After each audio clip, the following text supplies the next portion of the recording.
Hey everyone, this is episode 29 of Noodle Time. Welcome back. Here with me is one of the crazy ones here in Austin that also supports the Houston Dash. And Eric wants to move the mic. OSG. Eric, say hello. What's up, y'all? What's up, y'all? You know how I am. Y'all know how I am. So tonight's a dash night. Tonight's a dash night. We love our friggin' dash. So tonight, dash TF on. To keep it Absolutely. PG. Let's go. And no, yeah, essentially, this episode in particular is very special. Just coming out of last year, obviously, the best season in Dash history, and a lot of expectations that haven't really been said like periodically. Like just looking back at the Dash and yeah, like it's incredible just to see how the team has changed like over time, and obviously what happened over the off season with Juan Carlos Zamora's leaving and the changes in the staff, and obviously the players are coming in and the players heading out. Like this is a dash that has been changing in a positive way, and not only just because of that, but obviously what happened a little bit before last season when the appropriate staff changes were made, and obviously the focus has been placed on the dash to essentially not just be an extension of the Dynamo, or rather just be like a pet project, but rather an actual soccer team that can be run independently, which is pretty good. And yeah, this episode we're gonna be talking about what happened in the offseason for the Dash, and yeah, just all the changes that have been made, and I'm looking forward to that. Dude, the dash. They've done everything. Ted Siegel came in and he's on both sides of the world, the Dynamo and the Dash. He's like, I'm coming in. I bought both teams, and he's making changes left and right. Leadership, we've seen it from top to bottom, which we'll talk about tonight, obviously. And just what we did last season, we obviously from the first coach, we won't say his name, don't worry about it, he did his thing, whatever. Sarah Loudon coming in and just doing her freaking thing, that was super for her. And then Juan Carlos, he came in and just got us to the playoffs and continued what Sarah Loudon was doing and just got the team together, performed.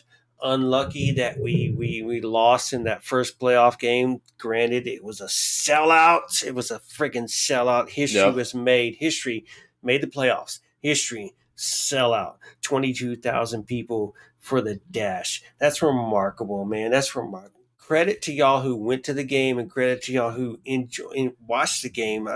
We love y'all. The Dash, man, Yep. we need to show the Dash more love. The Dynamo and the Dash are together and they're equal, and this is what we're going to do this year together. One Yeah, absolutely. team. One team, man. So that was fun, man. That was fun. And we're going to do it again this year, right? No, yeah, and you brought up an excellent point. Just essentially all the credit to Sada Lodon, like just for carrying that burden extremely early in the season, and obviously with the coaching changes like being made that early without a specific plan, and just carrying that team up until Juan Carlos Zamoros took over for that half a season, and essentially just taking the team to playoffs for the first time ever. And I know, yeah, and she's been sticking around. She's sticking around this season as well, under Sam Lady, which we're gonna talk about as well in the episode. And yeah, you just credit to her overall. Like she's a fantastic coach. As you probably heard her in some of the interviews that she's made, and yeah, just an absolutely fantastic person, really. Bro, Sarah Loudon, 100%. Fan favorite. Do your thing. She has a dog named, or sorry, not a dog, a cat named Dash. She named her cat named Dash in 2015. When 2015 was here, not recently. So her cat's getting a little age, but she has a cat named Dash. So Sarah Loudon loves Houston, and she appreciates Houston, and we appreciate her, and we love her, and whatever we can do is for Sarah Loudon. She won't be here long. She's gonna find her a new job. But like you said, we'll talk about it later. Yeah, for sure. And yeah, without further ado, let's get into the episode because that's all to talk about. And and of course, with the offseason recap, we'll definitely start with the news and then get to the players and then set our expectations for the upcoming season. And I know, yeah, obviously this dash off season, if you compare it to the Dynamo, has been quite different in the sense that they didn't need to change much, and we've already seen it this past season when they went to playoffs, and the regular season has been quite fantastic, just being like the best visiting team in the entire league, and just racking up those points and those clean sheets, except from home, which has been like an issue, which we'll definitely get into when we talk in the episode. Um, and yeah, but other than that, and obviously the disappointing exit in the first playoff game at home with a sellout that you mentioned, I was there as well. It was just fantastic overall, but unfortunately we lost that game, and the adjustments needed to be made, especially when it comes to depth, and obviously when it comes to changing the face of the dash. Not only because of some players that maybe did not cut the part, but also the change in the head coach, which we'll get into as well. It starts from the top. It starts from the top. Who's the president? Yeah, Jessica O'Neill, obviously, she was in charge of essentially the dash, president of the dash, and Originally, right? when originally, no, yeah, and during the off season, she was promoted to chief operating officer of the club as a whole. So not just the dash, but the Dynamo and the dash. So she's essentially taking over John Walker's spot as the president of the club, and she's going to be overseeing all the financials or just like the operating side of both teams, or rather the club itself.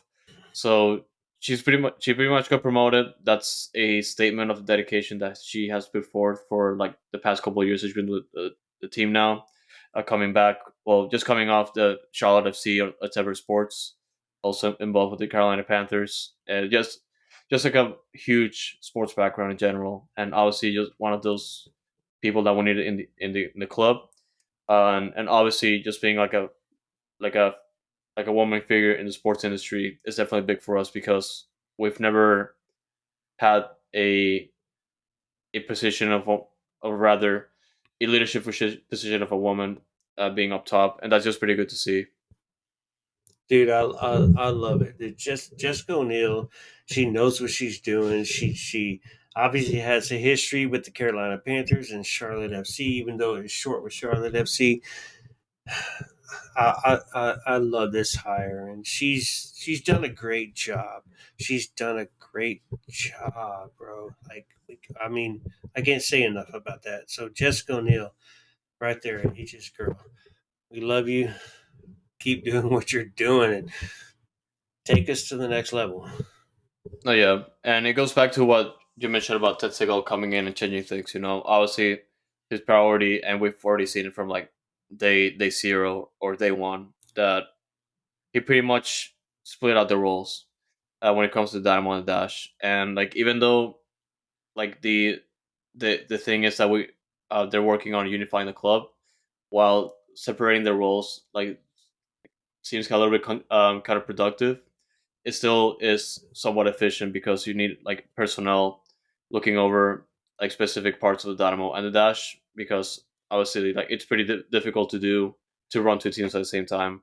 But obviously, just being chief operating officer of the club itself, that's pretty much a leadership position, and obviously you're gonna be in charge of a lot of people when it comes to both clubs, or rather Dynamo and the Dash coming together, and yeah, like this is some like I said, part of the move that Ted Siegel has been promoting since he got here, essentially putting the Dash on the map and having women on leadership roles when it comes and that understand the NWSL as a whole. Yeah, take note. Ted Siegel is not kidding. When he bought the teams, the Dash and the Dynamo, he's not kidding. He's not messing around. It's an investment, and you only make an investments if you're willing to make money off those investments. And he's putting back into the club, and he's making money off the club.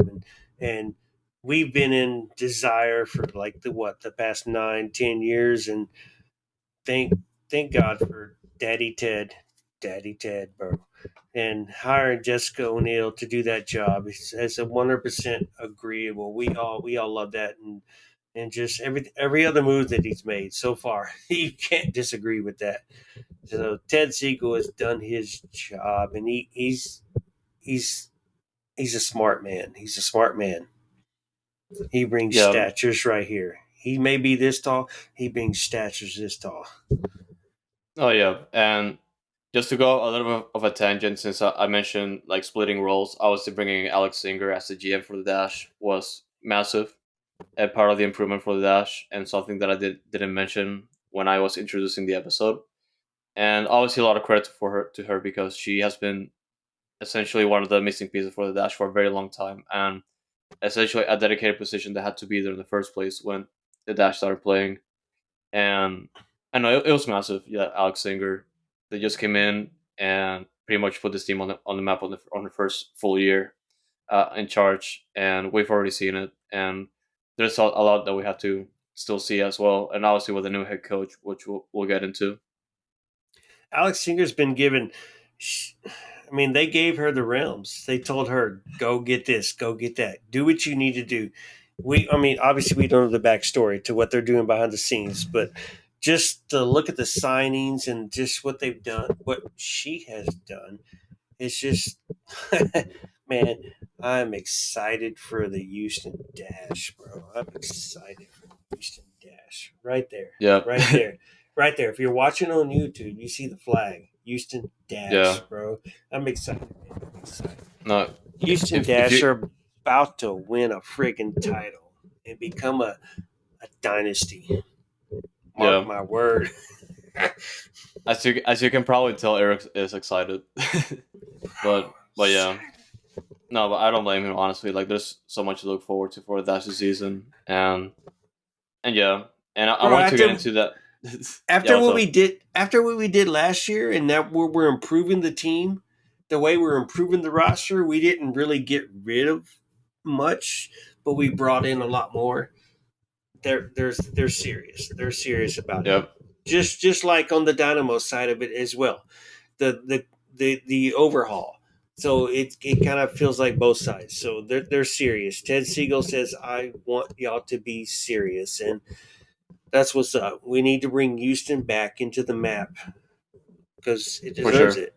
Yeah, it deserves it. So sorry. Yeah, and the players and the staff do for sure, and and of course when also mentioned like the designated specific roles, it also comes down to when before the Dash essentially had the head coach as the general manager, which is usually not a good idea because it's you kind of need like a couple people to essentially have a plan set up in case the head coach doesn't work or if you go for a different strategy.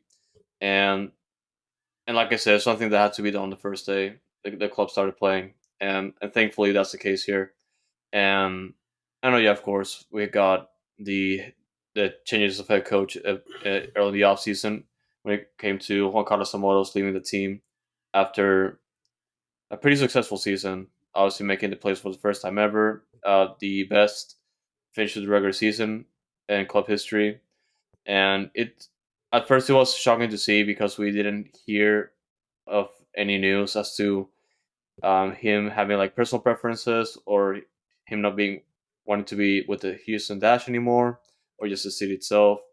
And yeah, it eventually just came out to like a personal a personal terms, or rather just like his personal preferences. And yeah, Juan Carlos Zamoros left. He ended up joining got New Jersey, New York Gotham FC. Obviously Gotham, which is a little bit funny because that's also where Chrissy Mewes went after she left Houston just last year.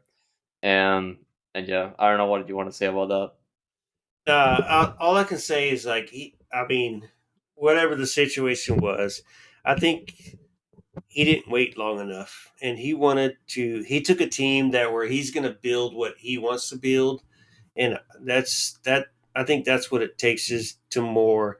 He wants to build what he wants to build, and uh, it's hard to say he didn't believe in what the Dash were going to do, so he just went with Gotham, and maybe that's more like, I don't know, like he lived there or wanted to be there or something another, whatever.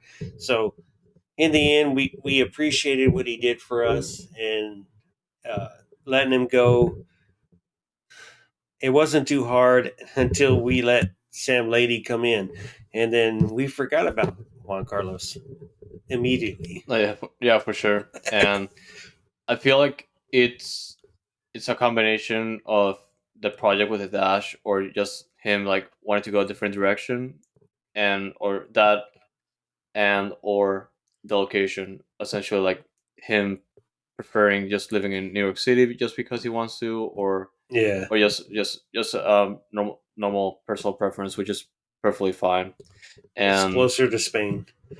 no, yeah, and also back home, if he wants to reconnect easier that way, then it's up to him. But I'm just glad that essentially the Dash conceded his wishes, or just like respected what he wanted to do and let him go, which is good Yeah, to see. agree. And that was from the Alex Singer's last interview with Glenn Davis at Soccer Matters, which she mentioned a lot about the work in the off season and what has been done, which I'd recommend tuning in if you haven't already.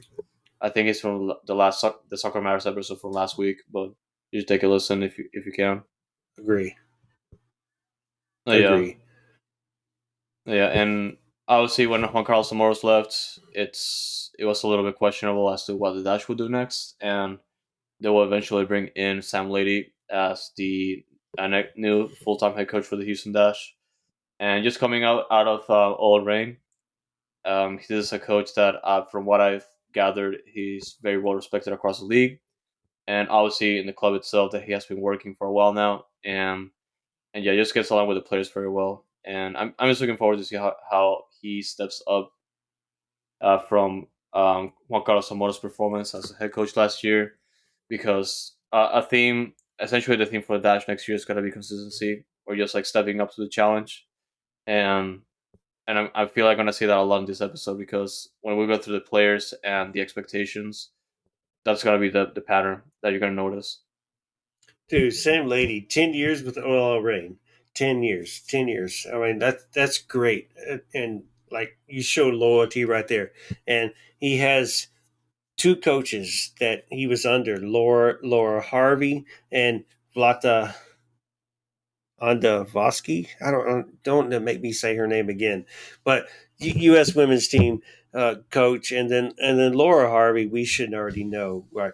Which is just a top tier coach. So he's learned under a couple of the best. So like Alex Singer, a quote: Lady stood out as the ideal candidate. He is a player's coach, and and with harder. He is a player's coach with respect from the players, the staff, and the league.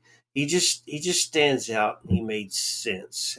And Sam Lady, he's what, 45, I think he is now, but the league respects him, and he knows what he's doing, and the players respect him, and I think that was just a great hire. So, like I said, as soon as we hired him, I forgot about Juan Carlos immediately, because this just, once I read about him and I learned about San Lady, he was just the perfect coach for us, is what I believe, and that was just a great hire by Alex Singer.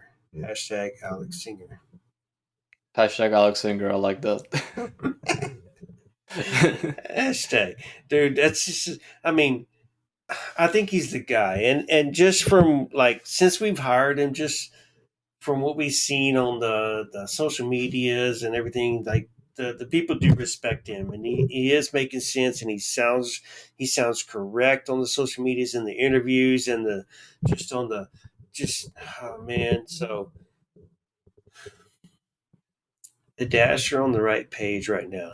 They're on the right page, and they're still going forward. And every move they're making is the correct move right now. The correct move. So look forward to the Dash, and I call y'all out. Y'all that listen to this friggin' episode, I hope y'all listen, whether it be on YouTube, you see me, or listen. please go to the Dash games.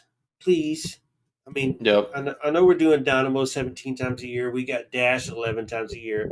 And some of those games are on Friday with the Dynamo on Saturday, or the Dynamo on Saturday and the Dash on Sunday, or or the Dynamo are out of town and the Dash are on Saturday. Go to the games, man. If you live in town, we don't live in Houston, so I'll make my way to it more than you will. But you need to go. That's a challenge. Yeah, if That he is a can go, challenge. That's, if he can come in all the way from Austin, then you guys can definitely go live just living in I'm Houston. going. I'm going, bro. I'm going. Oh, all right. Yep. I'm not trying to fight nobody about it, but I'll be there. Y'all need to be there too. It's worth it and it's fun. Bring your children. You know what? Just go. Just go. Hit me up if y'all want to know where to party too. Oh yeah, for Pre-game. sure. Yeah, there's a lot of pregame spots, and yeah, just to go off of that, like it's experience for the whole family, and the Endo is also a fast growing league, and with that comes the talent that goes on the pitch, and thankfully the Endo is has been going the right path when it comes to um at least attracting the right players, and pretty much just the league as a whole just growing in the sense of just having or just fostering soccer in general, not just the men's but rather the women's side of things. And it's good to see really. And I've been to like a bunch of Dash games already. And and yeah, I just wish I could be in Houston just to go to all the Dynamo and Dash games really. And yeah, like it's quite an experience. I know for a fact that the people listening here have likely gone to a Dash game or two, or way more than me. And yeah, if if you haven't gone or don't really go, just go as many as you can. Support the Dash, support the players, support the staff, and just women's soccer in general because they need it for sure. For real. I double that. Go to the Dash, please. We beg y'all. Oh yeah, and yeah, with that we can also keep talking about the coaching staff, and I don't know, just like a lot to look forward to. And obviously we just a little bit got a little bit off tangent there, but we're just excited for that. And obviously you can tell We Eric is, but we yeah. are excited, bro. It's the Oh Dash. You're yeah. talking about the Dash tonight. Come on, man. Oh yeah, and speaking of like coaching changes and obviously excitement, Sarah Lorong is saying obviously just signing out an extension with the Dash, which was pretty massive, and obviously she deserves it. And we talked a little bit about her just now, but obviously we can just like take this opportunity to talk a little bit more about her. But yeah, obviously coming in as an assistant and just being a massive piece for the Dash last year, she obviously the way she deserves it, but I feel like that's underselling it because she has done so much for the Dash. She came in and she's an important piece for the Dash, even though she coaches off the pitch. Obviously, she doesn't play, but she plays a huge role. Dude, no kidding. So Sarah Loudon, when you hear her talk, obviously she's from England. She's from Newcastle, and she's proud of Newcastle. Which, granted, I'm proud of Newcastle too. I like what Newcastle is doing. I wish they could win more games in the men's Premier League. But she came here in 2015 and worked for the Dash a little bit. She named her cat Dash, and then she worked on it. But she was able to come back. She was able to come back, and now she's just working her way up the ladder. And you know, I beg y'all go listen to here. There's a podcast where who just got an interview with her just this last week, Building Champions Radio, and he interviewed her, and it was a great interview, and it was a lot about Sarah Loudon. Sarah Loudon from the beginning to what's now, and she's just so intelligent. She's just soccer intelligent. She knows what she's talking about. She won't be in Houston long. I guarantee that, unless Sam Lady fails. She won't be in Houston long. Someone's gonna come pick her out of our pockets and give her the job that she needs and she wants. She's building her career and she knows what she's doing. Sarah Loudon is a superstar. Just Sarah Loudon, if you're listening, you are a superstar. And I hope you get what you want. build your career, and you deserve it. And you belong here. I hope hopefully you can do something here, but if not, go on with your story. Go on with your story. But Sarah Loudon, Building Oh yeah, Champions Radio. Go listen to that episode, please. oh, yeah. And if she ends up moving on in the future, then she definitely deserves that as well. And if she manages to stay with a different role or the same role because she wants to, then that's amazing, honestly. But yeah, like it's I'm just expecting that at some point she might be taking like a different role as a head coach, but we'll see how that goes. But yeah, just shout out to her in general. Again, she deserves it. Shout But out. yeah, Sarah Lodam coming next year or coming back next year as an assistant. That's pretty big for the team. And Matt Lamson, obviously, just coming last year as the keepers coach. He's going to be staying as well. And obviously, he's going to have an important role when it comes to essentially establishing the goalkeeping core, especially last year because we'll talk about Jane Campbell and obviously the new goalkeepers that have joined the team. But essentially, what I like to essentially just put out now that is it's a big season for the goalkeepers, especially the starting role, because I feel like Jane Campbell might no longer be a starter. I just coming out of last year, a pretty disappointing season for Jane Campbell, just based on her standards, because she has been a beast for the dash for a very long time, except last year. Bro, I mean, you just made a statement right there. Jane Kimball might not be the starter. I mean, I don't know who's going to come in and start over her to tell you the truth, but I, when I was on Dynalytics, I was one of the ones who gave her. I know she didn't hear it, but I was the one. I was one of the ones that gave her a lot of crap and just questioned her intellect sometimes on the moves she would make. Like when she make reactions, she was on point, but whenever made her think, it wasn't on point. So Matt Lapson, sorry, Matt Lapson. I'm hoping you're working on her and you're just making her because she is a great goalkeeper. I'm hoping that you can uh, just work on that IQ, soccer IQ. She's got to make better decisions sometimes. She's got to make better decisions. We love her, we appreciate her, but man, man, let's not go into the playoff game. Oh, yeah, and I mean that's not to say that Jane Campbell has automatically lost his starting spot, but rather I said it in the sense that with the goalkeepers that we brought in by now, she's Yeah, going to have competition for the starting spot, which I feel like there's a good chance she might be beaten by start of the season. But I feel like obviously it's very likely that she starts in the first game of the season, but she's going to have to compete for that compared to past seasons when it just came to like uh, her rotating out for like just playing a bunch of games in the middle of the week or the middle of the month. I feel like this year is going to be different, just based on previous seasons. We'll definitely talk a little bit more about the goalkeeping depth chart that we have now. yeah. Get into it, man. Let's hear it. I wanna know who you think's gonna uh, break her out of that goal in between the post. Well, we'll, Because we'll talk because about it later when we get to the depth chart. later, all right, all right, all right, all right, You gotta wait for it, yeah, man. yeah, You all gotta right. wait for it. Y'all calm down. No, but yeah, and yeah, Hey, with by the that, way, y'all should watch on YouTube. Don't listen to us. Watch on YouTube because we're more active. We're more yeah, for sure, proactive and we're a little more got signals ASL. for sure. No, but yeah, and as far as we know, these are pretty much just or rather the coaching staff extensions that we know so far, or rather what have been added. And I guess the last piece of news before we get to the outgoing and incoming players, That's obviously, new. and this is news from today actually.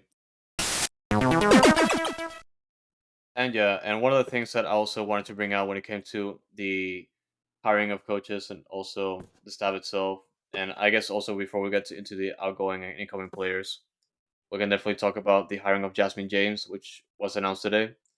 And essentially, Jasmine James was hired as the club chief of staff, or rather the person that's going to be overseeing talent retention and, or rather, just maintaining like a specific work environment in the club in order to meet like business goals.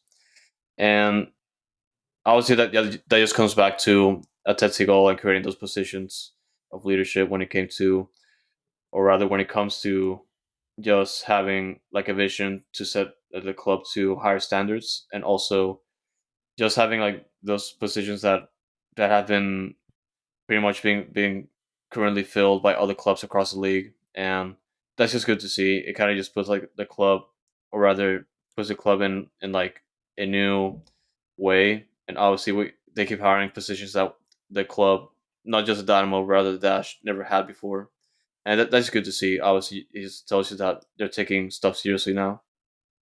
One point to yours was, or sorry, one point was she also used to work with Jessica O'Neill with the Carolina Panthers, Charlotte FC, or whatever. Yep. But to your second point, Ted Siegel, Daddy Ted, bro, he's just, you need a position here, you need a position there, you need a position everywhere. He's he's running this business correctly, and I'm so appreciated that he's making levels here and there, and just he's he's trying to improve the club from straight out the bat. The other guy we used to have, who I refuse to mention his name or his initials, he's definitely not the GOAT of the NBA. But man, Ted Siegel has came in here. Daddy Ted has came in here, and he's done a lot. He's done a lot, and he's only been here for what, a year and a half, almost 2 years now. I'm so happy for him. So to add this person to the staff, he's not kidding. He's not kidding. And I appreciate her for what she's going to bring to this staff as well. And like I said, she used to work for Jessica O'Neill, so Jessica O'Neill knows who she is. So obviously she has something to bring to the table. So let's DTF on. Of course. And yeah, and I feel like there's gonna be way more news after we put out this episode, and yeah, it's just going to show that about the testament of the club and how everything's going there, and their ambition as a whole, their newfound ambition, I like to say, and that was already proven when Ted Seagal took over, and yeah, well, we're just excited. We'll keep saying that, but yeah, let's get to the players. Let's get it. Let's get it. We got a lot of talk. We got a lot to talk about. Let's go.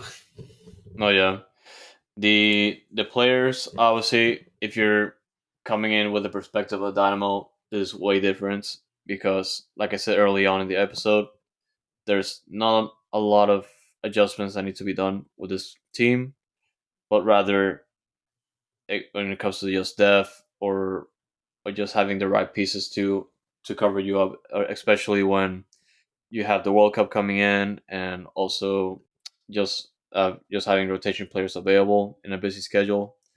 And I feel like the Dash are addressing that, especially when it comes to a couple players that we'll talk about.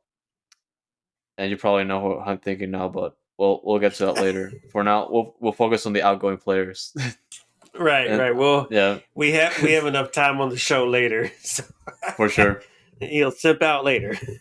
Yeah, yep, yeah. We'll leave it at that for now. But yeah, Yeah, we'll go through it, the outgoing players pretty quick. yeah. The outgoing players, uh, mostly these are players that haven't really proven that much, or rather contributed in their own ways, but to an extent it wasn't really enough, or rather they're just expired or just went somewhere else. And when it comes to those players, Valerie Galvin, she leaving the club after her option wasn't exercised. Kali Farquharson, she played her games for sure, but she didn't contribute that much. And also Tierney Wiltshire, also a contract expired as well. And yeah, those type of players I didn't feel, or rather just see like any particular a reason to stay. Obviously, they made their own contributions to the team, but it wasn't just enough for to warrant like an extended stay. Yeah, man, we brought in Valerie. She didn't. She got like 20 minutes playing time, so it didn't work out. Let her go. Farquazan Cali. I mean, she was here for a minute, but just didn't fit in. Lindsay Harris, obviously, you're not going to start. You're not going to play. When she did, whatever. It was 2 games or whatever, I think it was. Jeremy Wilshire, sorry, girl. I don't even know who you are. So move on. Move on. Oh yeah, and I wanted to get to Lindsay Harris because she's one of the players that I'm gonna miss to an extent because Yeah. obviously Lindsay Harris Explain. was one of the players that pretty much were just passionate to be there, and obviously she wasn't starting a lot of games, but when she was playing, Right. she played very well, in my opinion. Yeah. But Go ahead and yeah, explain. no, I mean she played very well. Like in her, well, even though she only got a handful of games, I'm not sure how competitive she was when it came to Jane Campbell, or rather how established Jane Campbell was to the starting spot. But yeah, I just liked her, and yeah, it's just unfortunate that she just didn't renew with the Dash. But good luck with whatever is ahead of her. I mean, she's got to move on to find her role because I mean, Jane Harris has the spot here, so she wants to start somewhere. She's got to move on and try to make that opportunity. So it is what it is. That's the industry. Oh yeah, and one of the signings that definitely I feel like is gonna might just hurt the team this season, unless one of the new players show up. Was definitely Abribi Sally. She was definitely one of the clutch players that Dash had, and she came up big time in the season as well. And obviously, she didn't sign a new contract with the Dash. Her contract expired, and since she decided to move to England with Brighton, the women's team there, and yeah, we'll miss her. I'll miss her for sure. She, like I said, she was one of the clutch players, and she meant a lot for the team as well. And hopefully, with the players that we're going to talk about, we'll find her a right replacement rather.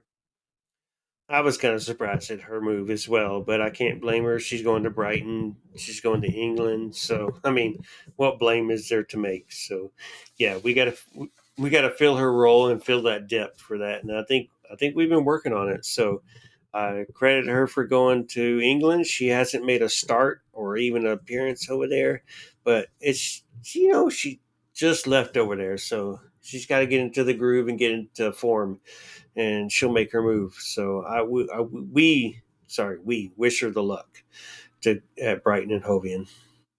Yeah, and the last player that has left the team so far, it's Paulina Gramaglia, This one. our young forward, and it's a little bit of a weird situation, but it makes sense after listening to Alex Singer's interview with Glenn Davis. Even though her option was picked up in the offseason, essentially with like a new option in the contract, she pretty much elected to go somewhere else to play in preparation for the World Cup, and she was loaned to Red Bull Bragantino in Brazil, the women's team, and and yeah, it's just a little bit interesting, and obviously you can kind of like see why she wanted to go to that team. I'm guessing they guarantee her playing time, which will benefit her a lot with the World Cup just coming in, or rather around the corner, and obviously a lot of competition on the dash with the players that we're going to talk about, and yeah, you kind of understand, and after just listening to that interview with Alex Singer, we kind of get that she has to get that playing time to hone her skills, and obviously she has a high ceiling as well still. So there's a while to go. Dude, I don't blame Polina one bit. I'm actually glad that we took the we took her option so that we could loan her out, so that there's the option of her coming back. And I was looking forward to her playing this year. Obviously, now she doesn't fit into the situation that we're bringing into this club this season. So I'm hoping she can perform out there and just get the time to prove it. I mean, I was really looking forward to it, and I was surprised last season that all she got was 6 minutes of time. And I mean, I seen her in person. The girl is built. She's built. Yeah, And I look forward to her playing as a forward or as a wing, whatever she does. I mean, so that was one of my favorite players who got zero time of playing time. So I hope she can prove what she can do, and maybe she can come back to the dash. If not, let's sell her for some good cash and improve the dash as we move forward in this dynasty. Oh yeah, and Alex pretty much just said on that same interview that they'll be definitely keeping an eye on her. This is definitely not the end for her, and I feel like we're gonna see her again if she plays very well with Bring Red her Bull. So, back. but yeah, it's just a matter of competition as well. But yeah, it's as long as she plays very well, she's got a shot here. Yeah. With the competition that we're gonna go through because there's a lot of competition for her role for sure. And She had a lot of potential too at the same time. So I guess that's why we're gonna let her. We're gonna let her go, and maybe we can bring her back at the same time because you're not gonna buy her contract and then loan her out at the same time if you don't have plans for her in the future. So uh, I look forward to her being back, and she'll be somebody here that makes a place for us, and she deserves it. She deserves it. So go get it, Paulina. yeah, we're rooting for her for sure, and obviously in the World Cup when she gets Yeah, to the World Cup squad, and we'll get to see not her against play at the USA. international stage. No, yeah, yeah, and yeah, let's get to the incoming players because it's massive, it's big, and obviously we'll get to that in a bit, but essentially we'll start with Devin Kerr, the first signing for the Dash in the offseason.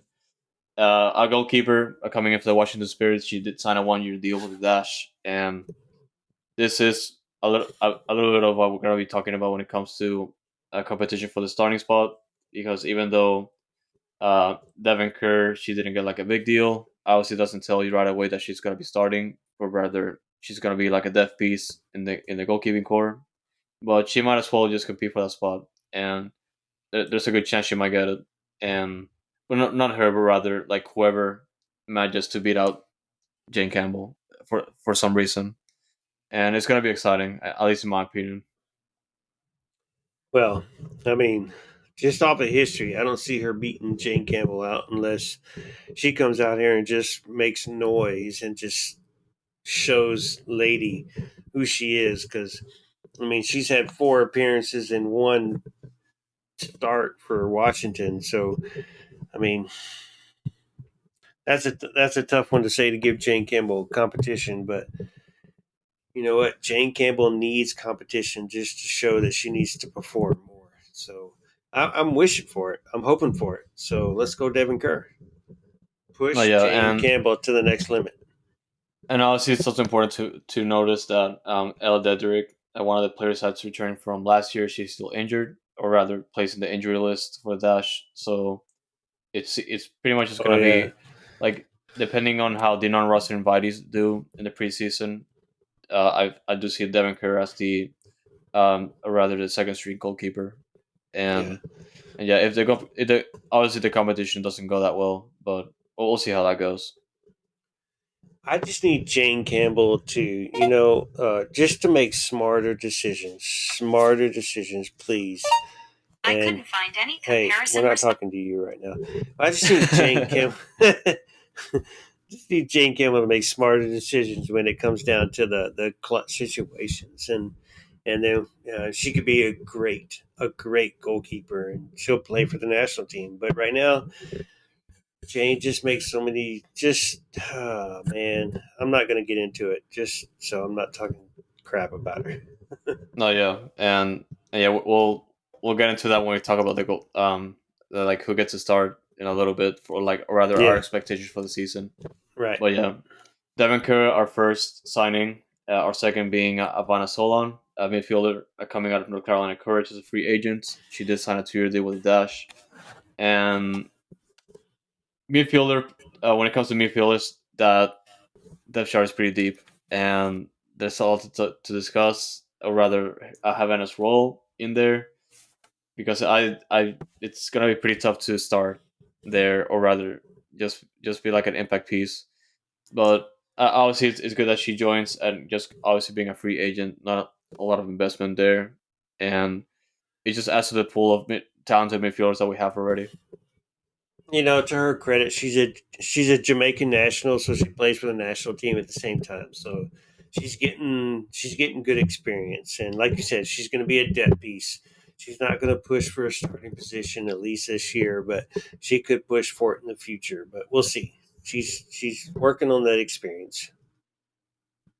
No, yeah, and obviously just going back to North Carolina Courage, the biggest signing of the Dash offseason being Diana Ordonez traded Yes. traded to the Dash during the NWSL draft. It was massive, and nobody saw this coming. Diana Ordonez, a very young player with a lot of upside, and she had like a breakout season with North Carolina, and essentially just earning the eyes of the league. And and yeah, obviously the forward core is probably the best thing that we have, and or the dash, and yeah, it's just insane how talented the pool is by this point. And Diana Doña is like technically gifted, and obviously having that chemistry with Maria Sanchez, obviously with her time with the Mexican national team, and yeah, it's fantastic, honestly. North Carolina was crazy to give her up. To give her up. She was the sixth pick of the draft before, and she made 12 appearances, 11 goals. I don't know why they gave her up. I do not know why. I don't care why they gave her up. So it's too late. No takebacks. So, uh, you know, I I am really looking forward to her being in the starting role, whether it be a right wing or the cam. I'm feeling more the cam, but like you said, we'll get into that later. Diana Ordonez played with Maria Sanchez, looks to be a striker type. Salmon obviously is our striker type at the same time. So Salmon and Ordonez, we're getting some goals. We're getting some goals For sure. where we lacked last season. And Alex Singer even said that we're lacking goals. We lacking finishing. So they've been working on that situation this offseason. No, yeah, and we'll definitely get to how Diana Ordonez can be slotted onto the starting 11, and that's in a lot of ways, especially when it comes to rotating uh, for for each game or rather each week. And yeah, it's gonna be fun to see, especially with the goals. Yeah. And after Diana Ordonez, the Dash did acquire the player rights to Courtney Peterson from or the Orlando Pride, and she today actually signed a contract with the Dash, so she's officially now a Dash player. But obviously, that's been the case since the Dash acquired her player rights. And now, yeah, this is a pretty important piece for the fullback core, and obviously when it comes to just having a fullback available, or rather a right back, it's pretty important, and it's gonna be like a pretty important depth piece when it comes to the season. A left back. Left back, Left back.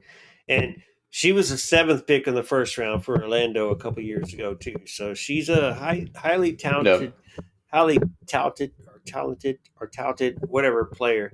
And she got a lot of time with Orlando at the same time. So she's going to come in. She's a huge depth piece, and she's going to back up Chapman.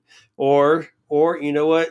Like you said, she's going to have to go to the right because Ryan Gary's is on the left. So we'll wait till later. Stay tuned in this show. no, yeah, and I got it wrong. It's actually left back. You're right, and not that left, not that you are right or left, but she is a left back. No, yeah, All and I right, know boss. it just has some importance because we pretty much just have like one true left back before Peterson came in, obviously being Chappie, and obviously we need a backup for her, and it's good that we got her as well. We got Ryan Gary's who can play left winger, left midfield, left wing back. So we're good right there. So, and I know who's next. So I'm just gonna take a break, and the show's Yeah, yours for the next 45 minutes. give me 2 hours. Give it two I'll hours. All right. I'll see if I can trim it. All right. Hey, we're gonna see hard eyes in Foxtrot's eyes right now. No, yeah, and and the latest signing from the Dash being Barbara Olivieri from Rayados de Monterrey, Where's she and from? Where's she from? Monterrey Rayados No, no, because it. no. Where's she Oh from? yeah. She plays for. She is from Katy, but since her No. parents are Venezuelan, she is technically Venezuelan, and Ooh, she there you plays. go. Yeah, All yeah, right, I'll let and you sip. I'll let you simp out now. Go ahead. no, yeah, it's I was quite excited for this one. I did. She was one of the few players that I follow through college. Or I don't really like watch a lot of like women's college soccer, but that she was one of the players that I heard about, and I got to follow. And obviously, before her move to Mexico, and it's fantastic. And obviously, being in the right situation because she was let go from Monterrey for a little bit, and she pretty much signed like a 1 year deal with the Dash, and it just adds that to that midfielding core, and or rather just switching to like an offensive minded midfield because it's been like an issue when it comes to how they're gonna be handling a Groom as an offensive force, which I don't feel like she's gonna be competing that against her, and yeah, like it's exciting just to see, and obviously she's still very young, and a lot of upside, kind of like Diana Ordonez, but obviously having a focus on the midfield, which is something the Dash have been successful for a while now, and just adding to that pool of competition, it's just good to see, and I know, yeah, it's fantastic. I kind of repeated fantastic a lot, but that's the case here because it's just good to see. Honestly, just having this pool of talent just coming to the Dash, it's just great. Barbara. Hey, Barbara. Andreas. Barbara Olivieri, yeah. She's available. He's available.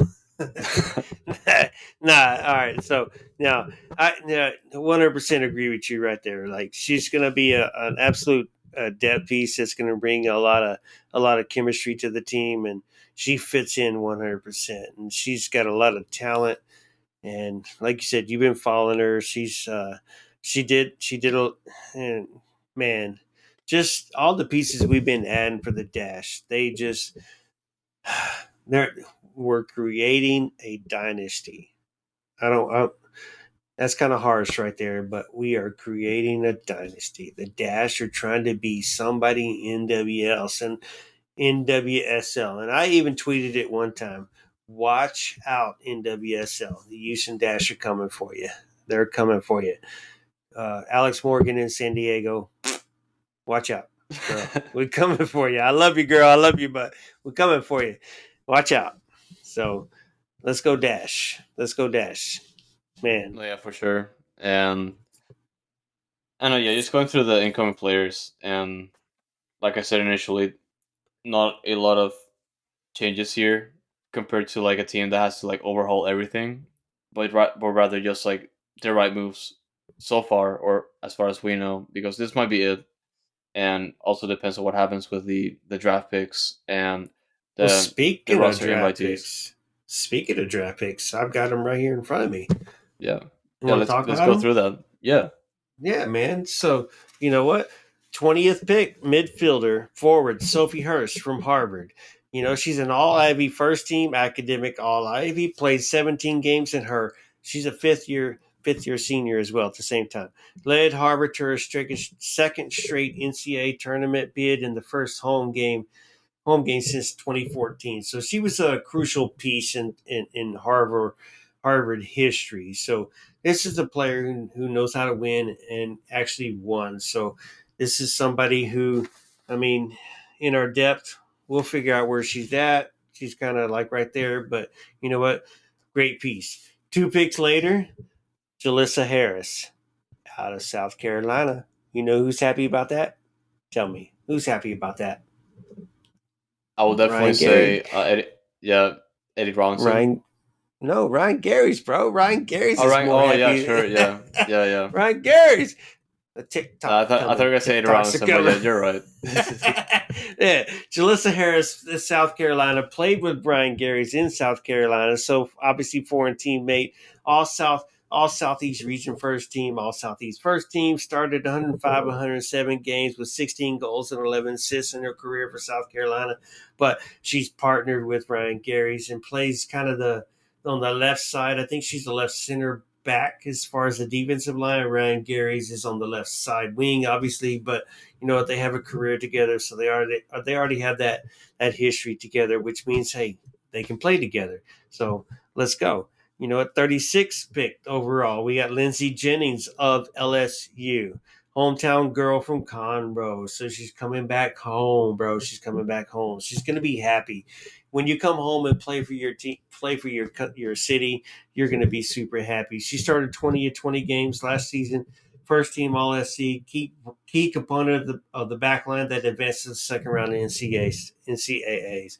So she's a crucial piece as well. So she could be a great depth piece and help our back line because everybody returned from our back line. We need backup and just people that can help out because we got whatever that tournament's called. I forget what the name of that damn tournament is that we're going to play during the middle of the season right now. But Challenge and Cup. then yeah, the Challenge Cup. Yeah, the Challenge Cup. So I mean, we've got the 22 games during the season plus the 6 games in the Challenge Cup, and if we advance, which we need to advance this year, we have the pieces, we have the depth. We got to keep on going. And then with the last pick of the draft, we're not going to call her Miss Irrelevant. We're going to call her Madeline Desano of UCLA. And we're not going to call her Miss Irrelevant because what does she do? She's a national champion. They won the title. And she started 23 or 25 of those games that played for the national championship, played every minute in the final against UNC, which is huge. When you play every minute against UNC, which UNC, everybody knows for the women, that's the best team in the world for women college soccer. And she was involved in 14 shutouts for the team. So another huge depth piece. So I think Alex Singer, this was before Lady. Alex Singer, she did her homework, she did her work. She's building a winning team. And I approve of all these draft picks. And some of those draft picks we had to trade and make some more GAM to improve those draft picks. But man, those are some great draft picks right there. Great draft picks. After going last season, all we did was Gary's. This year we went with 4 picks, and they felt like those 4 picks were something special, and I believe it too. Some special depth. So let's go. Those are the picks, No, Andreas. yeah, it's a good list for sure. And one of the list, one more thing that I did notice is from rather the preseason roster, or just heading into camp, is just that we have like 14 players that are like in total that are just defensive players that are being bring in to preseason camp. Obviously, not everyone's gonna be ending up with the first team, but I wanted to bring that up because we have like a lot of non-roster invitees as well as draft picks that the Dash is taking a look at, which is pretty important because I feel like defensively, the Dash that's pretty much like the most important area the Dash have to focus on. And I know, yeah, it's good to see that the Dash have been like investing a lot of resources, especially when it comes to picking the drafts. Just having like a lot of belief for certain players, which we see here already when it came to Madeline Desiano, Julissa Harris, and Lindsey Jennings. And we'll see how that goes because I like to see how they do, or also pretty much how they roll with the Dash if we get to see them. And I just wish them the best of luck, and hopefully we get to see them. 100% agree with you. No, yeah, and obviously we got the other like the preseason roster, like 41 players in total being involved there. Obviously, it's gonna get trimmed down because we do have like the 23 players returning from last year, and being 28 with the new signings, and it might just it's gonna get trimmed down after 41 for sure. But yeah, it's I'm looking forward to that to see just seeing the competition, which we will definitely get to talk about right now because there's a couple of things we can talk about, and also which definitely depends on how Sam Lady chooses to go or just to start things off with the lineup that we have. And I mean, yeah, it's just good to see the amount of competition, which I've been highlighting for a while now. But we can definitely start with the goalkeeping core at first to see who gets to start. And like I said initially, I think Jane Campbell is going to end up starting. How things stand, but like if depending on the competition, if it ever ramps up, at any time during the season, I think there's a chance she loses a starting spot. And just coming off last year, there's the players off the bench can definitely make a case against her. No, I agree with that. I mean, Campbell's gonna. I mean, Campbell has to mess up to lose that position. So, I mean, Kerr coming in, they brought her in for a reason. They let the other girl go. Um, Harris, they let Harris go. So, I mean, it's up to Campbell. It's definitely up to Campbell. So that's up for grabs. So Campbell needs to perform, and she don't need to make those tactical mistakes that she makes sometimes, like she did in the playoff game. I said it. I guess I did. Damn it. No, yeah, it's. I mean, it was disappointing, but it wasn't really just that specific game, but rather a few instances during the season, and Correct. that was Correct. seen, and that's part of the reason why I think the season in particular was pretty bad on about a pretty bad look for her. I like to say, but yeah, I just hope the competition pushes her to improve past that, which I think she can for sure, and we just see how that goes. Let's go. They have a chance. Let's go. But yeah, defensively speaking, like I said, I think this is the area that Dash have to improve a lot this season, and obviously they got the players, the pieces to do that, and it's gonna come down to consistency and pretty much just how they rotate over the course of the season because it's gonna be a lot of games and everyone just has to be on the same page at the end of the day. So thankfully, I feel like the Dash got the right pieces, and depending on how it goes with the draft picks and how they choose to approach the season, I feel like they got a good shot to improve and obviously Katie or rather just like the center backs in general. I feel like this is like the, we got a pretty good solid pairing here, and we can just start off that. Right. Nobody's beating Price Sock and the new name Lind. Nobody's beating those two out. No, yeah, Whereas for sure. And Katie Lind Lynn, yeah, used to be what, Naughton? yes, Yeah, yeah. So hey, just shout out to her now husband, hashtag fiance. He showed up to a pregame last year when we were partying at Pitch 25, and he came out and he saw us and represented with the Surge and showed out. He's right there with her, and she's a badass on the back line. Her and Price Sock's going to be on the left. Lynn, formerly known as Naughton, will be on the right, and nothing's getting past those two. Nothing's getting past those two. So we got our left back and our right back. That's going to be a little bit of a question mark as we talk about this, but don't worry about those left and center right backs. They're good. no, yeah, and obviously for me the fullbacks, Chappie and Caprice Dasco, they're pretty much the starters left and right, That's true too. and no, yeah, and definitely when it comes to the center backs, definitely Annika Creel, formerly Annika Schmidt, and also Julia Ashley. That they're gonna have to work for the starting spot, but they're gonna have their shot for sure when it comes to whenever they end up rotating.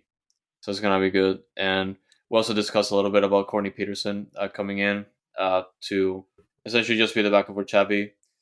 It's gonna be a long season, so we'll see how that goes. But it's gonna be tough beating Chappie, and same goes to Caprice Dasco, and and yeah, how and also how forgot her name for a second, but essentially Jacobs, how she does there as well. Jacobs will. I think Jacobs will back up that Esco on the right side this time. Jacobs, I think, played on the left last season. but you have Chapman on the left, and you have Ryan Gary's who is Miss Versatile, who's gonna obviously you're not gonna start her over Bombi, yeah, and you're not gonna start her in the midfield. I mean, where do you start Ryan Gary's? Ryan Gary's is one of those intriguing players who has come in here and just made her name for herself, not just because just want to mention that. Just she's done a great job. She's done a great job. So Chapman's going to have to work her butt off to keep her position, but at the same time, she's going to share that position with Gary's because we're going to be an attacking team. I don't know, what Lady's going to do, but just watching what OL Rain did, you can see the Dash are going to attack. So Chapman's going to be that left back. Ryan Gary's will be that left back. At the same time, Ryan Gary's will come in uh, for Bombi if Gary's doesn't get to start when Bombi gets tired out. So I mean, the left side is solid because you got Schmidt on the left or Vigiano. I'm not sure which one starts on the left or the right in the midfield, but I mean, the all the positions are friggin' solid. The depth pieces are the ones who are gonna have to fight for those game time. It's gonna be fun. It's gonna be fun this season. You know, Peterson. I'm hoping she gets a couple minutes here and there just to show what she can do, and we'll see if she can get more minutes. But right now, like you said, Chappie's gonna start. Gary's is going to back her up, and then Peterson will come in and fill a little bit of that role. No, yeah, and one of the things that I feel like is going to be tricky to figure out heading into the season is how the midfield side of things is going to be structured like, and obviously the amount of competition that's going to be there in the first place, and definitely we're definitely going to have like enough pieces for to rotate, which is going to be good. But rather, who is going to be starting and how it's going to be structured, like it remains to be seen, at least for me. And what But position they're going to play into at the same time. pretty much, yeah, and yeah, obviously it's gonna depend a lot. But obviously we got like if we just like rather just sitting back or rather just like look something similar to what we did last year. Obviously, Sophie Schmidt and Marissa Vigiano, they're gonna be big pieces as well. And the only tricky part would definitely just be Shea Groom and how she is applied. And obviously, with the talent that we have already at this point, we can definitely switch those pieces around. And obviously with Barbara Olivieri being in the picture now, and just assuming that it's gonna be like more offensive pieces uh, added.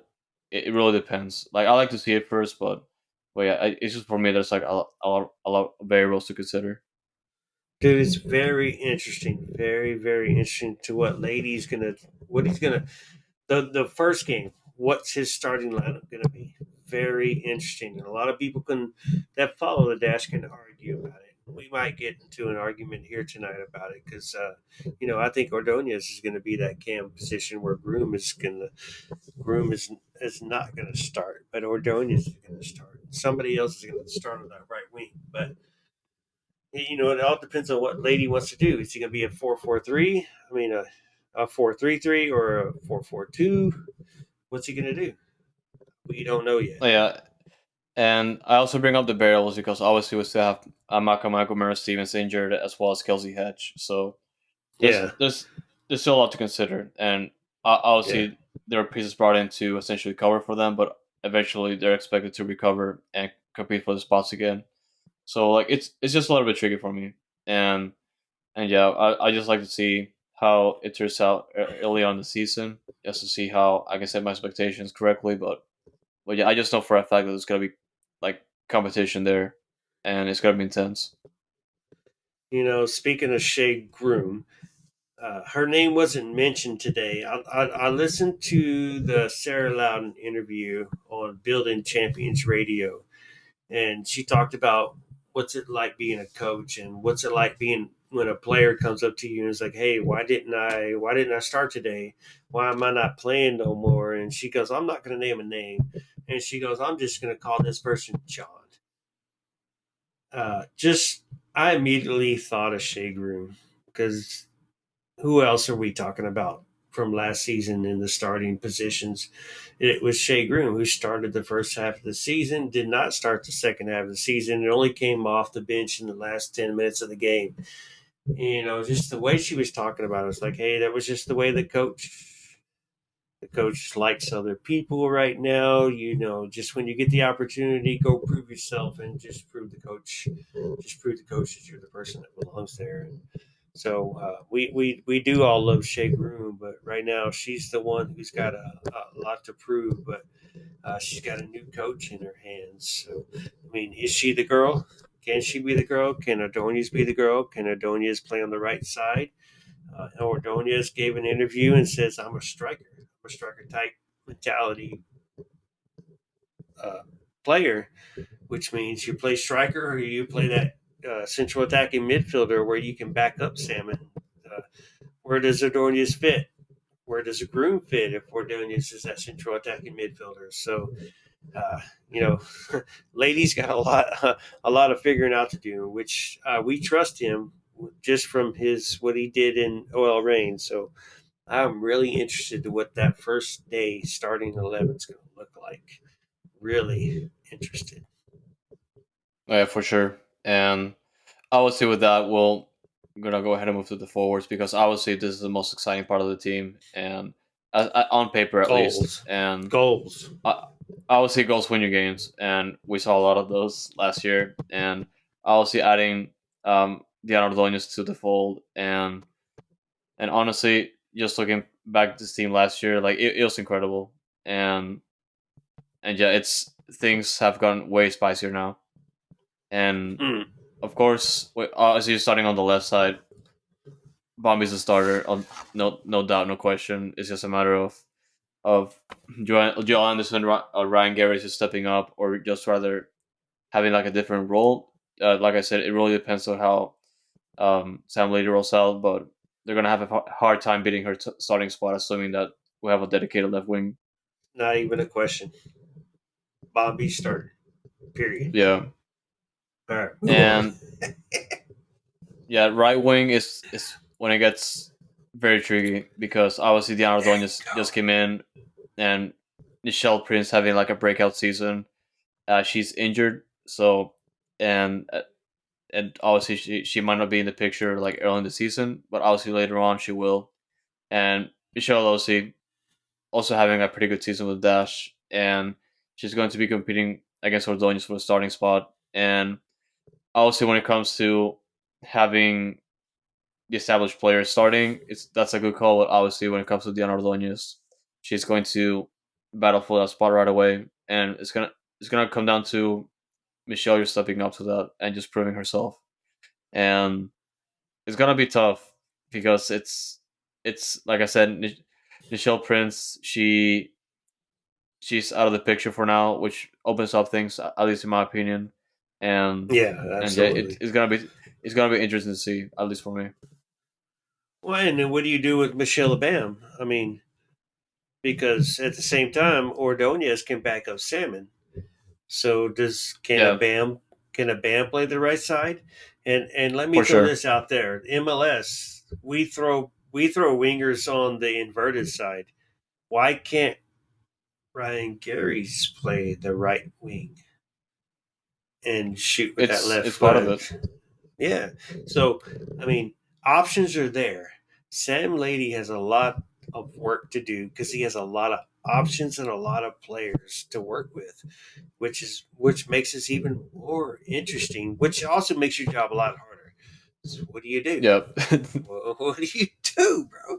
And So hard for us too because we try to figure out stuff. But yeah, right, yeah. So I mean, but that's for those of y'all are listening.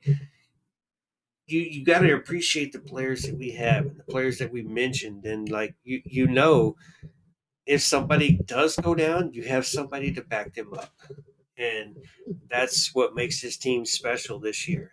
And not just special last year, making history, making the playoffs, selling out that friggin' playoff game. Just this is going to be a special year. We have the players, we have the depth, we have the coach, we have the talent, we have the we have the staff. We have the from top to bottom, from Jessica O'Neill to Alex Singer to Sam Lady to Sarah Loudon to uh, uh, Larson to the goalkeeper coach Matt Lamson, yeah, Larson Lamson. Sorry, Matt Lamson, Lamson. Sorry, Matt yeah, Lamson. So just yeah, guys to the draft picks. We made 4 draft picks. We're building we're building a team. We're building a team. And yeah, for all you and freaking haters, suck it. yeah, and you threw like a pretty big heavy word, which is dynasty, and obviously that's something that's pretty difficult to figure out early on, but and obviously Right. that's I something mean, that teams strive for, which is also like at least when setting up goals is good to think about. But yeah, it kind of feels like that honestly because we talked early about the dash setting up things to go in that specific direction, and they can make it happen for sure. But like I said, it's just a matter of time and results, and just sticking to those goals. no, the NWSL has 12 teams in it right now. So when I say dynasty, I know that's a big word, like you said, and I'm throwing out a big word, but what we're building right now for a 12 team league is huge. And I know other teams are doing what they can do to build their stuffs. Juan Carlos, he hasn't done nothing in New York, so he's gonna get his butt kicked when we play them.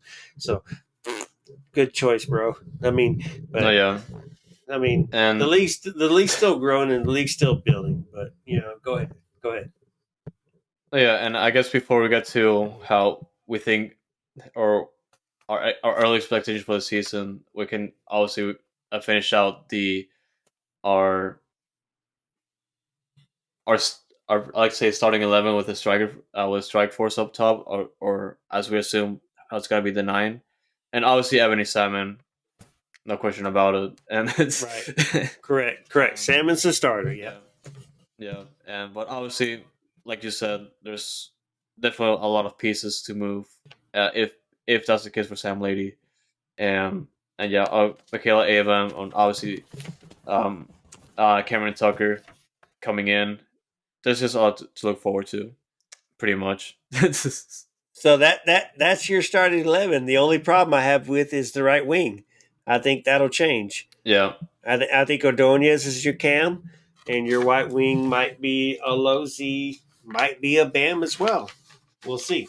and also assuming that the midfield stays like that, it might just be that honestly. But like I said, it's very early, so we'll see how that goes and what Sam Lady chooses to do. Vigiano and Smith not giving up their positions. That and I'm just uh, like like you got it. Left back. Well, back for Campbell, the keeper. Left back Chapman. You got Lind, the new Lind, and Price Scott. Price Scott being the left, and Lind being the right, and then Didesco being on the right. Viciano and Schmidt being the two. We'll call them the two sixes. Ordonez being the nine. Actually, that's my prediction. We'll see if you got something different. And my right wing, that's where my big question mark is. Who's going to play there? If Ordonez can start there and Groom starts at center at the cam, I'm fine with that at the same time. But I don't think that's what it's going to be. And Sanchez obviously on the left and Salmon at the top. And I really want, for what I see from Ordonez, I really want Salmon to be at the top and Ordonez to be right behind her, just the way they play together. Salmon's going to be able to finish. Ordonez will be able to back her up and just finish what she can't, what Salmon can't finish. And I'm not worried about the right wing. The right wing will happen. That's my starting 11. So right wing's up for grabs, goes guys or girls, whichever one you are listening to the show tonight. No, yeah, and at least for me, it's pretty much that when it comes to the back line and the line up top. But like I said, it's just a matter of how the midfield is structured under Sam Lady, and assuming that it might stay a little bit like last year, I can definitely just see like the line of um, Schmidt, Grimm, and Vigiano, like we said, but yeah, it's I feel like it's too early, and Right. there might be a lot of surprises waiting for us when we start the season. We don't start till No, yeah, March 25th. so yeah, it's gonna be a while, and preseason for them is pretty much just started, but it's just a matter of time until they get their scrimmages in. And I guess early on, what I can say for sure is, and I said it early in the episode, like it is gonna be the season that, or rather, just a season of consistency when it comes to having those results and just stepping up to a historic season for the Dash. And it's important to just set that standard already. And we've been singing off the pitch, but on the pitch is more of a different story because historically the Dash have been pretty inconsistent, and when it comes to like results. But obviously, there's positive way of doing things now, thanks to last year, and just coming off that year. What are you going to bring up to the table in the sense of what are we going to bring from last year to this year? That is not going to be like the previous years, like ups and downs. It's just gonna be a straight line of consistency. Obviously, it's pretty difficult to string obviously consistent wins on a weekly basis, but you just gotta put up the product, and eventually the players are gonna show up, and I'm excited to see that because this time around I feel like the Dash can get there or just have that same level that they had last year or better, and they have the Uh, piece to do that, and we just talked about it. yeah, I agree. The difference between last year and this year is the depth. We have the depth to back up our players, which means everybody don't have to play 90 minutes no more, which is great. If you don't have depth, you can't perform every single game. We have the Challenge Cup, 22 games for the season, then the playoffs. So we have the depth finally, and we're starting. We are believing in this team. Not starting to believe in this team. We believed in them last year and just kind of went downhill at the end, but. We believe in this team, and I'm right there with you, bro. This is an exciting year for the Dash, and we expect really good things from them. Oh yeah, and before we close this episode, we can just go ahead and get to the questions that were brought from Twitter, and yeah, I feel like we covered a lot already, but we should answer those questions while we're at it. We should, right? You, Yeah, you want me to read it? You're gonna read it. you can read the questions. All right. Well, it comes from our Surge representative. What's up, Surge? How y'all doing? If you're listening to the show, but Hattie, what's up, bro? I love you, man. So his first, actually, he had a couple questions, man. So, well, actually, I think he had more than a couple questions because he had question after question after question. But we'll just start with this and then let you answer, and then we'll move on. Thoughts on the schedule? I feel like that our schedule, compared to other teams, is pretty weird, and also we have like that stretch of games where we have like a bunch of home games, or rather not like a lot of consistent home games, but rather a couple away games trickle down there in a couple of spaces. But we have that specific month when we don't have any home games, that being in September, and yeah, I feel like this might be just like a test of endurance for the Dash in the sense that um last year obviously we know that they can be a threat on the road, but obviously it's just a matter of consistency, and obviously while we're at that, and our home games are gonna be extremely important for the Dash, and like I just wanted to see them like step up to those home games because like that's something that have been killing the Dash last year and something that I have to address early on the season. And one thing that he mentions in the schedule is like this year that's different from previous years is the Challenge Cup. The Challenge Cup isn't at the beginning of the season like an like a preseason cup. It's going to be actually played like Champions League. It's going to be played throughout the middle of the season and end toward the end of the season. So that's another bonus. I mean, we got a game in True. in April, in May, and we have like 3 games in July and August. I forget where the sixth one is right there, but so they're spreading those out. So you're playing a tournament in the middle of your season, which is great. So you're not stuck just playing a tournament where you're ruining your players right off at the beginning. And but I mean, there's some of those games where you're playing on a Friday night in Houston when the Dynamo play on Saturday night, so you're not getting a double header, but you are kind of getting a double header. You have your Saturday Sunday nights, so it is a weird schedule, but they did what they could do with it. They end on October 15th, which is 1 week before the Dynamo end, as a matter of fact. So it's a pretty long season at the same time. They got some buys in there, but it'll be fun. So, second question is breakdown of the Challenge Cup matches. So he wants to know about the breakdown of the Challenge Cup matches. We got Kansas City, Chicago, OL Reign, Kansas City, Louisville, and Chicago. Do we have OL Reign? Like I said, I'm missing that 6 games somewhere in there in that schedule. But breakdown of the Challenge Cup schedule. What do you think?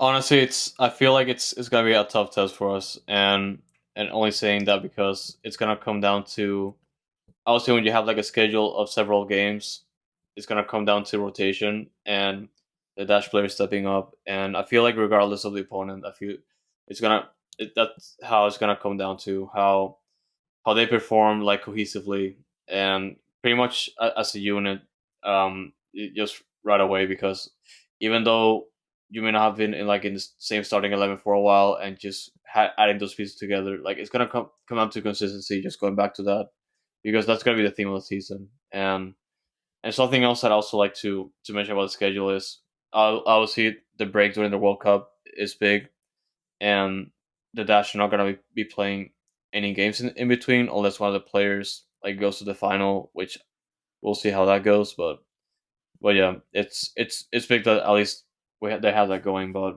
I feel like the Challenge Cup is going to bring in a certain challenge to Hold on, how hold teams on, approach to things. But yeah, hold on. The World Cup. We don't have a break during yeah. the season. We're losing players during the World Cup.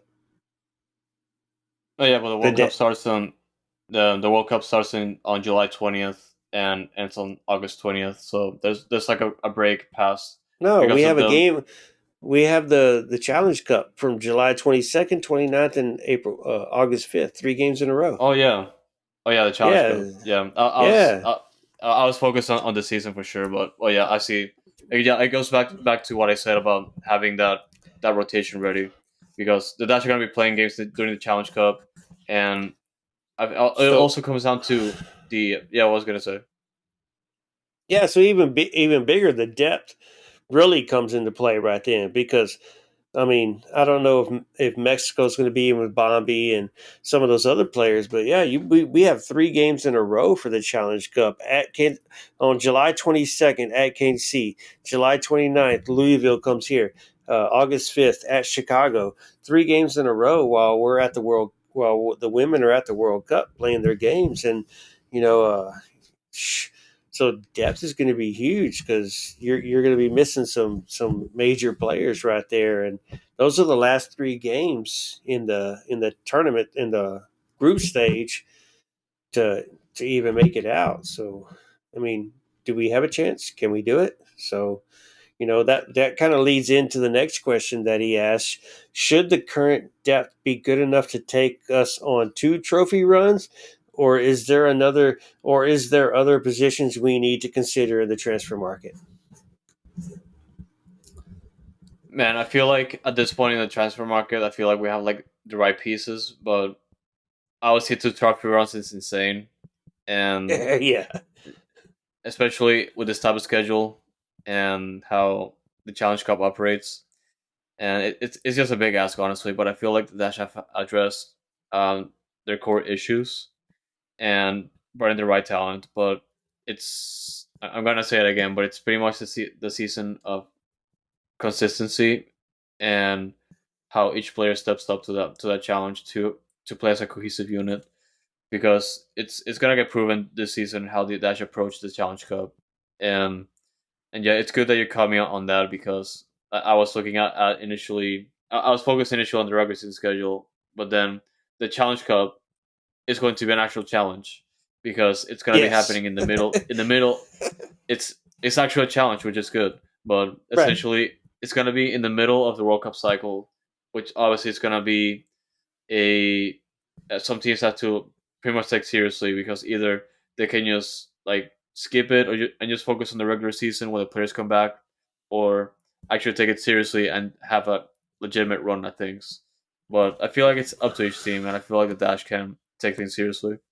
Well, and even in that World Cup, we have two games on the road and one game at home, which is crazy. So the depth's going to make a lot of sense. And then our rival, Kansas City, you know, you got the one girl who likes to shake Oh it when she no! scores. When she score, Yeah. and then they added Dabinia. They added Dabinia in the offseason. So Yep. our biggest rival, Kansas City. Kansas City. I mean, they're Kansas City's going to be huge this season as well. So there's going to be a lot to play for right there, man. And that's gonna be huge. Our death pieces are definitely going to have to step it up. But Davinia and Twerker is going to be probably with their national teams at the same time. So you know, at the same time, though, he had another question, Hattie, H Town Hattie, for the hashtag or at the at mark for your Twitter, guys, if y'all want to follow him. Also, Sam Lady thoughts on how culture and squad changes will occur or follow. No, yeah, and it's important question, and we pretty much been talking about it when it came to bringing in the right personnel to the not only the club staff or about the front office, and obviously goes back to what we have said a handful of times already with Tetsugo, that being bringing in that culture of like just right beginnings and just at the right timing itself because we have the Dash now on the right track coming off a great season last year, which is like just like a great first step to establish like the right culture. And obviously, it's kind of big when it comes to bringing in a new head coach that is well respected, that essentially knows how to have the team on the right track or just have it the consistency there. Which I assume that's going to be the case with Time Lady because obviously him being brought over with all that experience accumulated over time in the NWSL and just coming into an organization that it's taking things to the next level as we've seen already. It's pretty important, and I feel like just establishing that culture right away, it's good. Obviously, we have to see it under Sam Lady, but it's just in the right direction overall, based on what we've seen so far. No, I agree, man. 10 years in Ola Rain with the two coaches that he's learned under, the respect from the players, the respect from the league, respect from the staff. I 100% agree with you. We just need to see how it translates here in Houston, but For sure. we are looking forward to it. There was Yeah. one other last question, man. One other bad guy, Chris, or whatever name you want The to. main character, yeah. Yeah, the main character, Chris, or whatever name you want to call him. I got a lot of names for him. You know who it is. He just a fun question. He wants to know where we're going to live when we move to Houston. He didn't say Hey man, together. He didn't say together. He just said when we move to Houston, where are you going to live? unrealistically, East Downtown, Edo for sure. It's obviously, So but we might be roommates. We might be roommates. for I sure, mean, apartment mates, not roommates. apartment mates, Keep yes. your, yeah. You get your own bed, bro. Keep it to yourself. So But yeah. yeah, for real. So bad guy Chris, you're not welcome over. But yeah, I mean, realistically speaking, Katie Catisuela, as we call it now, the Venezuelan community that lives in Katy. I feel like that would be my best spot for me, unless I find a better place. But yeah, it's the way I see it. Yeah. I'm with you. Realistically, like I would love to live on Edo as well. At the same time, be right there next to the stadium. Just kind of walk out the stadium, ride the train if I need to ride the train, or walk to the stadium, and then I'm right there and just enjoy myself. I'm single. I have no kids, so I have no attachments. I mean, leave my car at the freaking apartment or the condo and just go. But if I realistically might have to live outside the loop, just hurry up and get there and just keep it at a cheap state, just to be where I want to be. I want to be home. I love Houston. I've always loved Houston. I've missed it. I've missed it since the day I left in 1990 friggin' four. I'm ready to go home, and I want to be home as soon as possible. And whatever I can do to get there, I'm going home, man. I'm going home, and I'm hopefully sooner than later. My plan is January of 24, so we'll see. We'll see. But I'm trying to go home. I want to be home. I hate it here in this friggin' place I live in. I friggin' hate it here. And now that these people that are all around me, I hate them as well. Those boogers, we'll call them. No, yeah. Anything else you want to say before we close out? Nah, man, it's the same thing as always, man. Hey, follow us on Twitter at Noodle Tempio, at Dynamic Foxtrot. Man, we love y'all. Follow us, support us. Everybody else that's in the industry. Got BioCity now, who is no longer Dynamo Theory. You got the rest of the guys, Generation Orange, and all those other guys. Just we're all on the same page. We're all in the same boat. We're all trying to report. We're all trying to take care of each other, and we're all just having fun at the same time. And we're all forever orange. Just right here, like the 2 star says for the Dynamo, and the Dash are going to get a star here shortly. But otherwise, man, uh, just let us know what's up, man. We please follow, support, rate, show us your love. You got questions, hit us up. Dynamic Foxtrot will always answer. I always answer. So that's how we are, man. We appreciate y'all, and forever orange. H is up. Yeah, yeah. Stay in it all.